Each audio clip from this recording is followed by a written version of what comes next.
Our next presenter is Luis Jose Marchand. See, he's a project manager with Autotech here in Chile. He's been with Autotech for 5 years, and I was told by Terry that an interesting thing is that he's an environmental lawyer, which I find quite interesting and is always nice to meet and see in the industry. La presentación de hoy se refiere a realizar una comparación entre la modelación estática versus la modelación dinámica, es decir, lo que nosotros llamamos normalmente los estudios de impacto dolor versus los sistemas de monitoreo en línea que nos puedan permitir ver diferentes estrategias respecto de nuestras fuentes y emisiones de dolor para poder cumplir con normativas o algún tema operacional interno al interior de las instalaciones. Vamos a ver contenidos, conceptos claves, qué es la modelación de la dispersión. Dentro de eso vamos a ver los modelos de dispersión estática y los de dispersión dinámica, que tienen que ver los flujos de emisión para poder determinar la concentración de dolor, que eso lo vamos a ver un poco más rápido, porque ya en otras presentaciones se ha hecho alusión a cuál es la relación que existe entre las olfatometrías que se deben de realizar para poder presentar mediante la pluma de dispersión las diferentes concentraciones que se perciben en las áreas de emisión, cómo podemos parametrizar fuentes, diferencia entre fuentes puntuales, areales y volumétricas, que también ya fue visto en una de las presentaciones, de qué manera las construcciones, estructuras pueden afectar la modelación de algo, de algún lugar, y bueno, algo que también no deja de ser importante en el uso de los modelos son los parámetros de superficie y cómo se utiliza el suelo, además de las topografías, quiénes son los receptores discretos, de qué manera se deben establecer estas diferencias, y el uso de la información meteorológica, que también ha sido abordado en otras presentaciones, por lo que voy a tratar de ser lo más rápido posible y no volver sobre temas que ya se vieron. La modelación de la dispersión estática versus la dinámica, bueno, como ya lo dije, estamos enfocados a establecer las principales diferencias que existen entre los modelos de dispersión, que se utilizan en la predicción de dolores y, en el caso chileno, lo que puede ser el año 2017, el cumplimiento de la norma que esperamos poder tener. ¿Por qué la modelación encaja en la planificación para el cumplimiento de normativas de control de dolores? ¿Qué modelo debemos utilizar? Eso también fue presentado respecto a la diferencia entre los diferentes tipos de modelos. Aquí nos vamos a abocar a lo que es la diferencia entre la modelación estática y dinámica, y cuáles son las ventajas de cada enfoque de modelación, siempre desde el punto de vista de estos dos tipos de modelaciones. Los conceptos claves, bueno, ya lo hemos visto: modelación estática, modelación dinámica, olor, principal, el tema que nos convoca, las narices electrónicas, los planes de gestión dolor, cómo realizar una estrategia de control de dolores en virtud de los diferentes tipos de modelación que podamos utilizar. Y bueno, eso es lo que vamos a ver durante la presentación. Los modelos de dispersión, cómo realizamos la modelación de la dispersión, se definen como la relación que se da entre la fuente de emisión dolores y el medio receptor. Este medio receptor es el que nosotros hemos, en una de las láminas anteriores, descrito como los receptores discretos, que son los que, bueno, van a percibir la emisión de olores de nuestras instalaciones. ¿Para qué también nos sirve la modelación? Para ver el cumplimiento de normativas y ver cuáles son las concentraciones presentes en los receptores y de qué forma estas han podido ser reducidas en relación a frecuencia, intensidad, duración y localización. La única manera más, entre comillas, efectiva o más de poder establecer esta frecuencia, intensidad, duración y localización es mediante alguna modelación que se haga tomando en cuenta los parámetros de las fuentes de emisión. Respecto a los modelos de dispersión estática o estáticos, son aquellos que nos permiten obtener resultados de concentración dolor, y una vez que nosotros logremos contar con estos resultados, establecer cuál es el estado de cada una de las fuentes que fueron monitoreadas con el objeto de ver cuál sería la influencia que ésta podría estar generando sobre una o más fuentes determinadas. Y esta modelación se realiza, como ya lo hemos visto, utilizando datos históricos de meteorología, ya sea de modelos de pronóstico o estaciones meteorológicas observacionales, las cuales puedan descargarse sus datos e incluirse al interior de los modelos.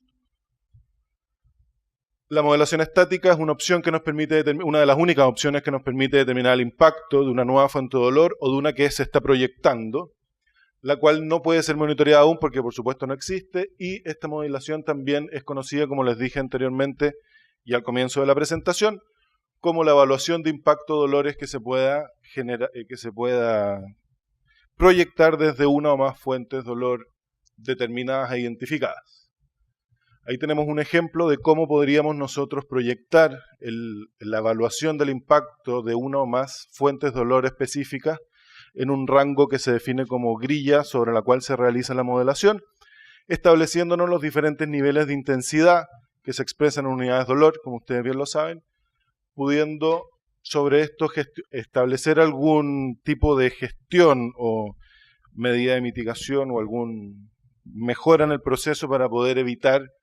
que generemos influencia o impacto sobre algún grupo receptor discreto. Respecto a los modelos de dispersión dinámicos, en este caso la gran diferencia que tiene es que es, como lo dice su nombre, el dinamismo que tiene este tipo de modelación, en el cual nosotros no vamos sobre valores de meteorología históricos o descargados de una fuente, sino que es en el mismo lugar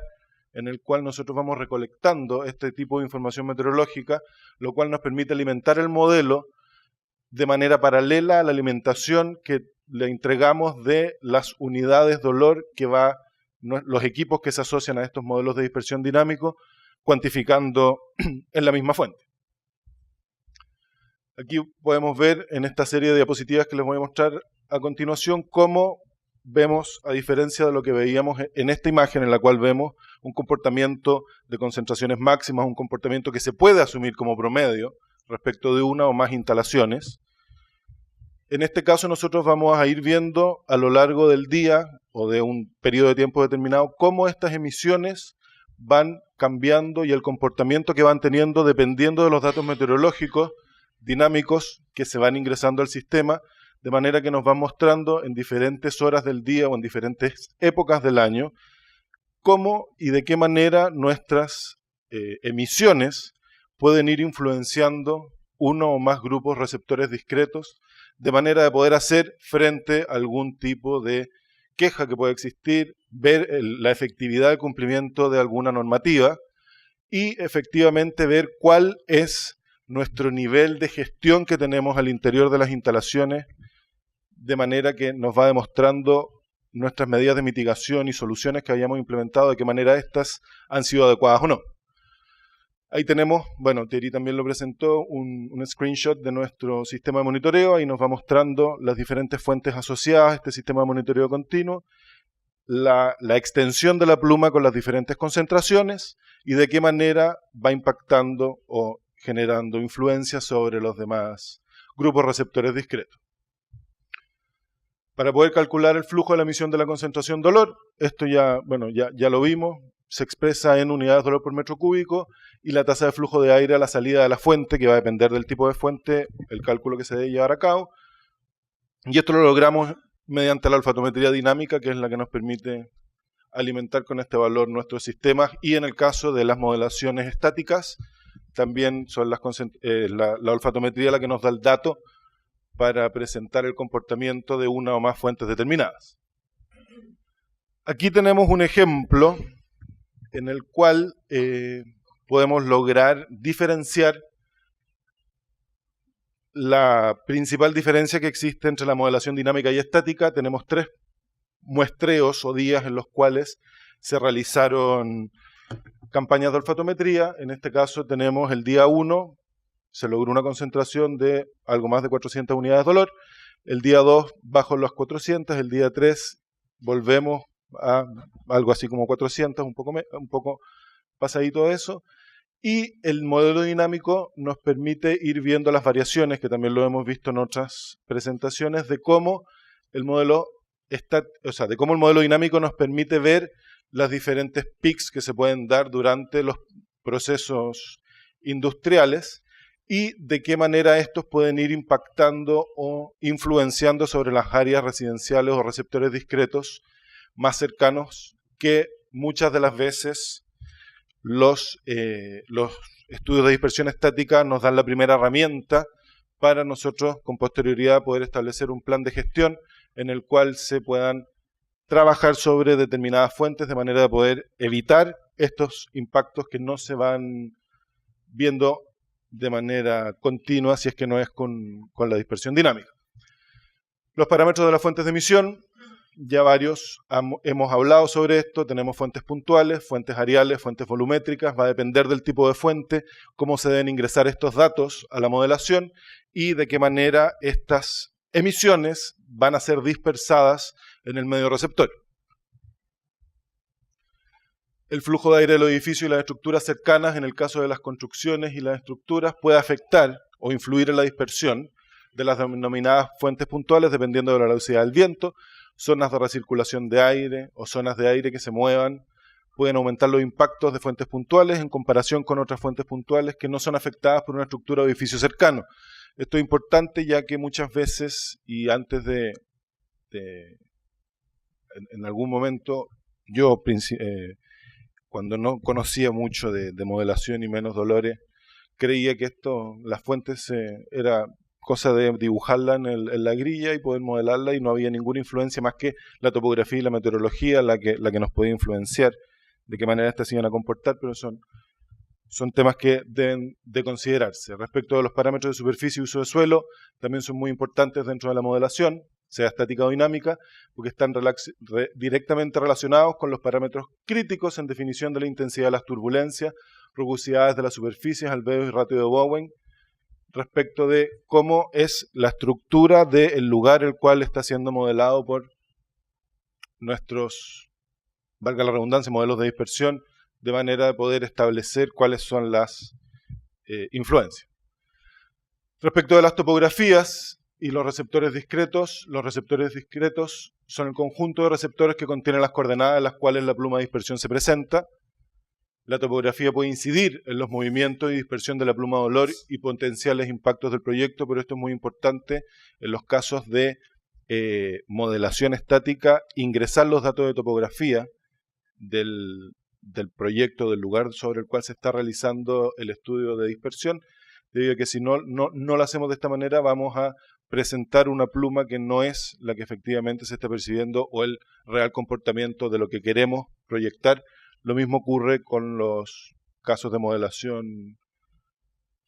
dinámica. En ambos tipos de modelaciones, la ubicación de los receptores quienes configuran el lugar en donde se determina el cumplimiento, ya que como a varios le hemos escuchado aquí, sin población no existen los problemas de dolor.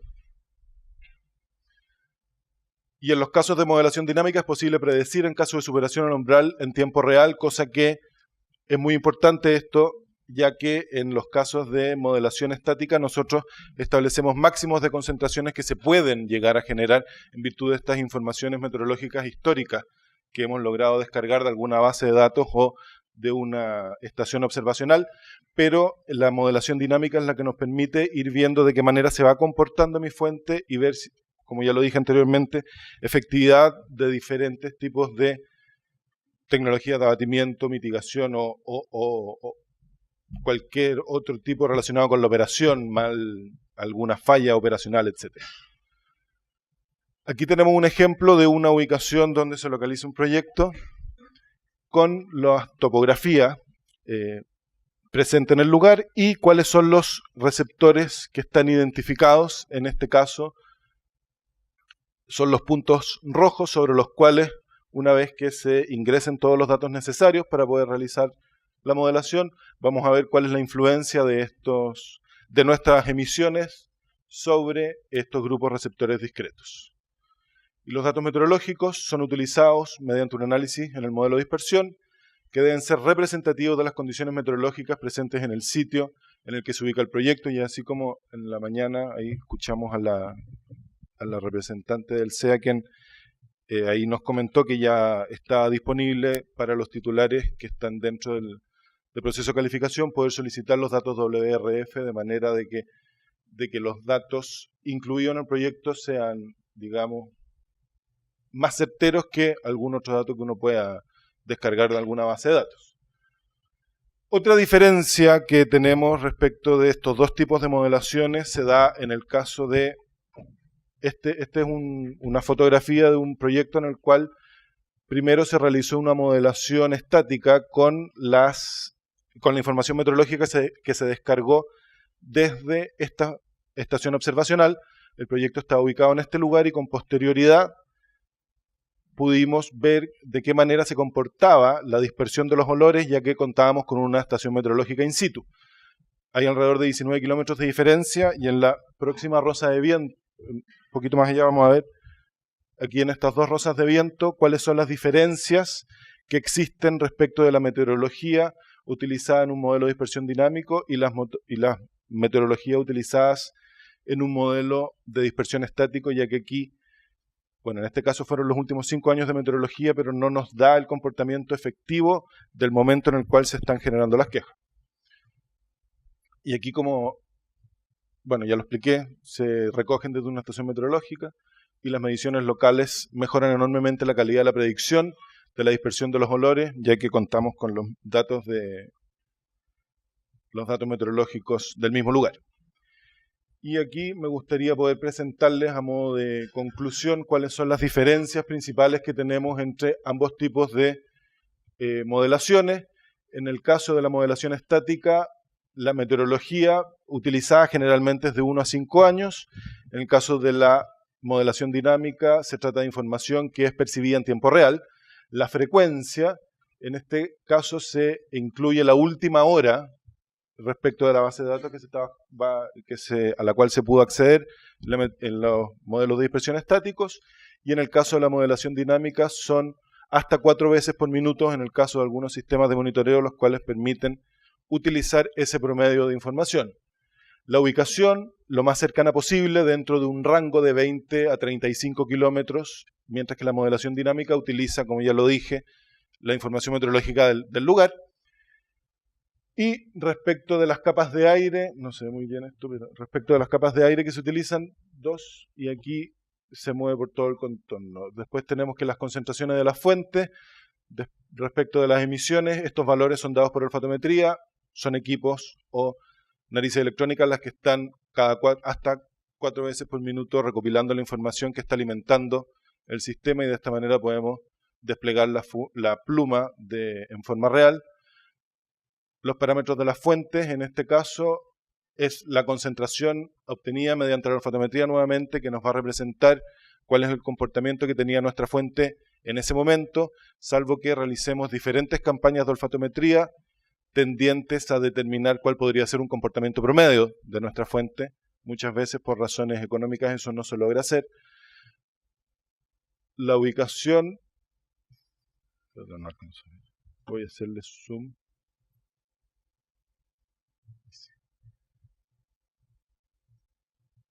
Respecto a la ubicación de las fuentes, se asumen que son constantes. En los modelos dinámicos se puede modificar en relación a los cambios que se van generando durante la operación. Las fluctuaciones, en este caso también se asume en la mayoría de los casos que se trata de una condición normal o nominal de funcionamiento, y en los modelos dinámicos nos permite establecer las fluctuaciones si es que se realizó alguna modificación en la fuente, encapsulamiento, cambio de tipo de fuente, etcétera. Se agregan al modelo y esos datos se pueden ver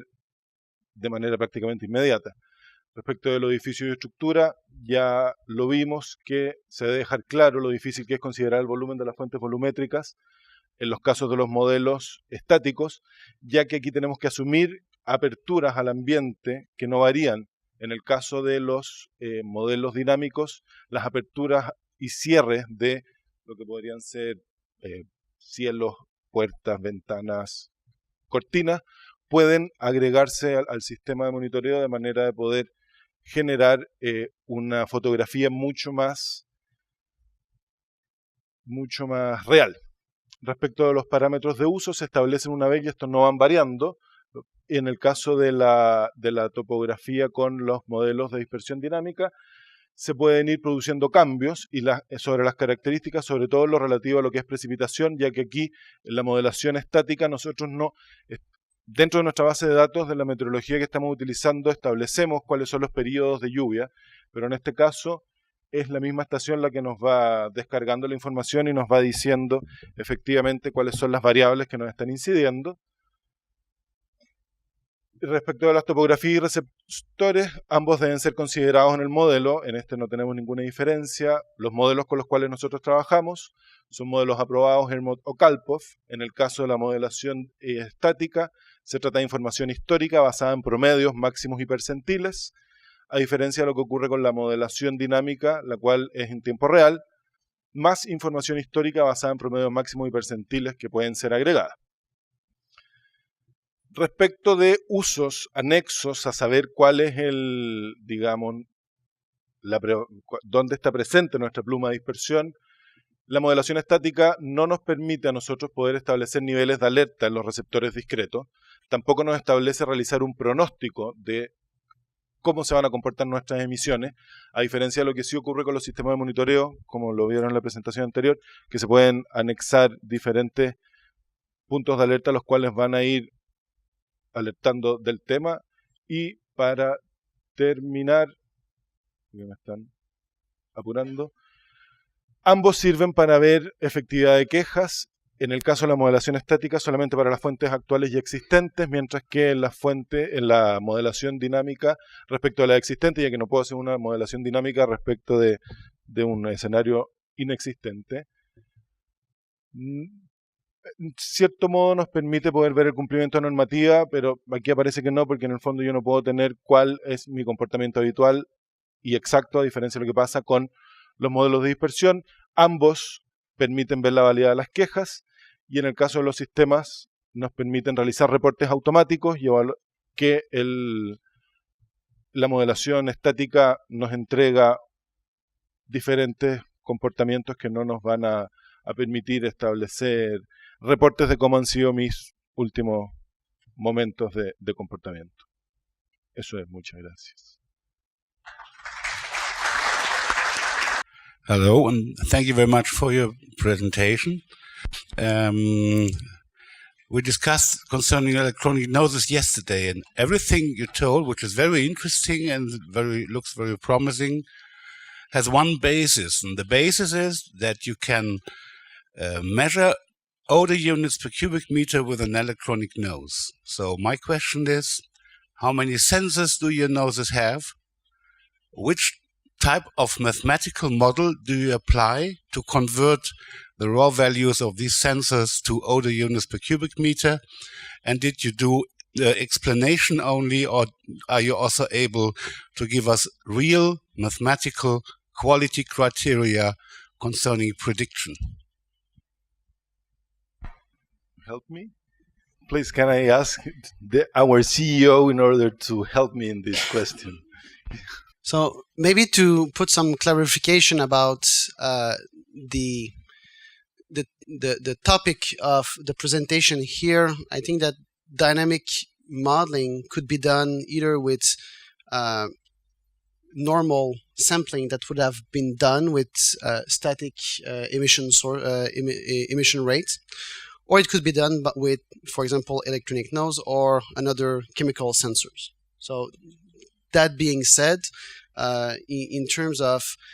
the number of sensors that we use in our solution, it's 16 sensors.